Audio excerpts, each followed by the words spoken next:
We're having Marcus's promotion party instead, my mother-in-law announced, her voice dripping with satisfaction. You'll need to cancel Emily's birthday celebration. The country club can only host one event, and Marcus's career takes priority. I gripped my phone tighter, glancing at the half-decorated living room where Emily's double-digits birthday banner hung.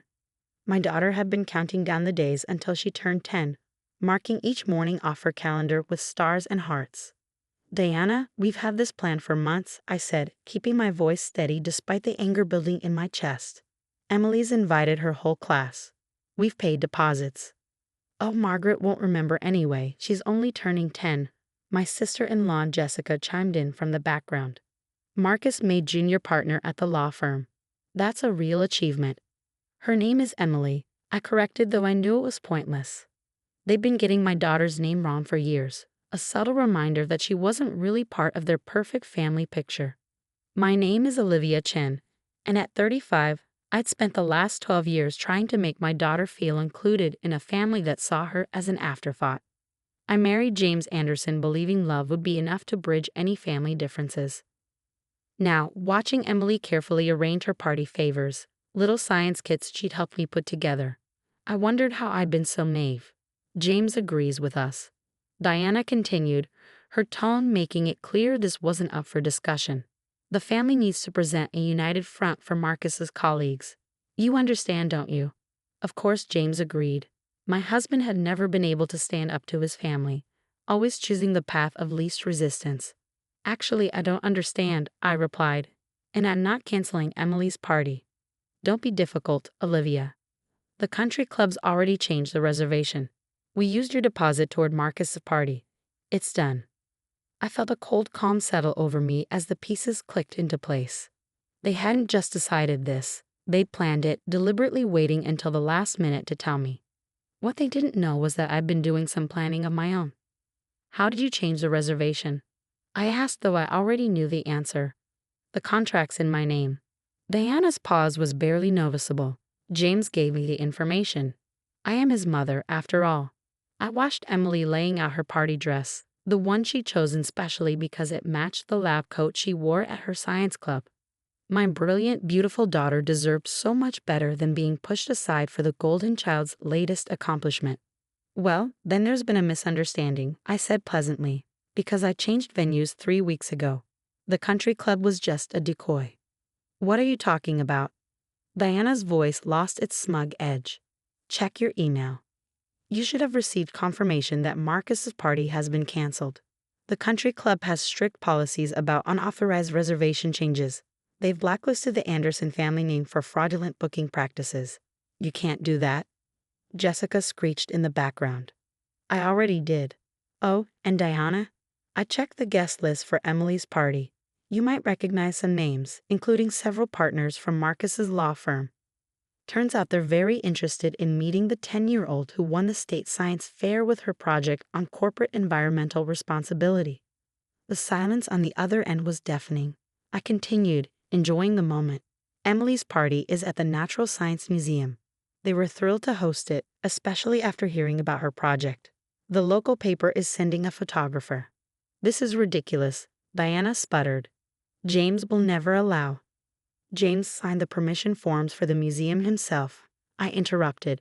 3 weeks ago, right after your first attempt to access my party planning account. Did you really think I wouldn't have safeguards in place? That I wouldn't protect my daughter? I hung up before they could respond, turning to find Emily beaming at me. Mom, I finished sorting the party favors. Do you think my friends will like doing real experiments? They'll love them, sweetie, I assured her, pulling her into a hug.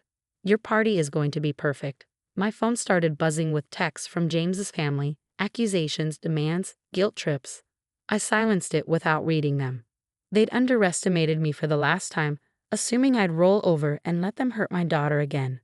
But I'd learned from their previous schemes, documented every attempt to push Emily aside, and built relationships with exactly the right people. Tomorrow, they'd learn exactly what happened when you pushed a mother too far. The party Emily was getting wouldn't just be a celebration, it would be a statement, and the Anderson family's carefully curated image was about to get a very public makeover.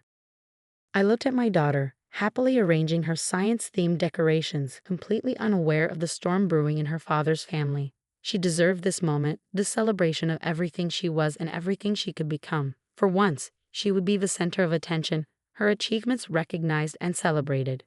And if Marcus's law firm partners happened to learn some uncomfortable truths about the Anderson family's treatment of their young science prodigy, well, that was just the cherry on top of the birthday cake. The Natural Science Museum was transformed. Interactive experiment stations dotted the main hall, each one carefully designed to showcase both science and wonder. Emily stood at the entrance in her party dress and lab coat, greeting her guests with infectious enthusiasm. Every time the doors opened, her eyes lit up with pure joy. Mrs. Anderson. A tall man in an expensive suit approached me. I'm Richard Peterson, managing partner at Hamilton and Brooks, Marcus's firm. He smiled warmly. Your daughter's science fair project caught my attention.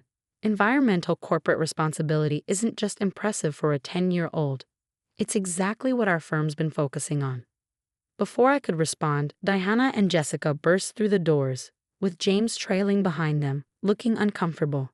My mother-in-law's face was red with barely contained rage. What is the meaning of this? Diana hissed, grabbing my arm. Marcus's colleagues are supposed to be at his party. Mrs. Anderson. Richard called out cheerfully. Your granddaughter's party is remarkable. I had no idea your family was so invested in science education. Diana's grip loosened as she forced a smile. Oh well, yes of course Though I must say, Richard continued, I'm confused about the competing event. Marcus mentioned a promotion party, but surely the firm would have been informed. We take partnership announcements very seriously. Jessica's smug expression faltered.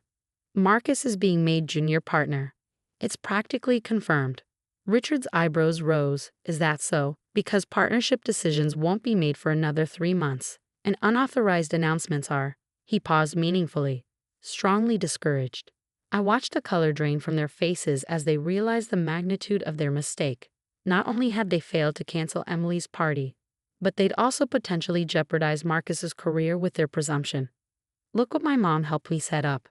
Emily's voice rang out as she demonstrated a chemical reaction to a group of fascinated adults. This shows how companies can test for water pollution. Extraordinary, commented an elegant woman who had joined our group. I'm Catherine Wells from the Governor's Science Education Initiative. We've been looking for young ambassadors for our new program. Who's been supporting her studies? That would be Olivia. James spoke up suddenly, his voice firm. She's been taking Emily to science clubs, helping with experiments. The whole family's very proud. I turned to stare at my husband, surprised by his unexpected support. He met my eyes, and for the first time in years, I saw a glimmer of the man I'd married, the one who'd once promised to always put our daughter first. Diana tried to salvage the situation. We've all contributed to Margaret's. Emily, James corrected sharply. Her name is Emily.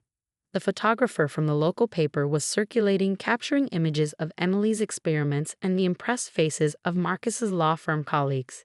Each flash felt like another crack in the Anderson family's perfect facade. Mrs. Anderson. Richard addressed Diana again. I hope we'll see Emily at the firm's family science fair next month. We're always looking to nurture young talent. He turned to me. And Olivia, I'd love to discuss your daughter's project in more detail. Our environmental law division could learn something from her research. Diana and Jessica stood frozen, watching their carefully constructed plans crumble.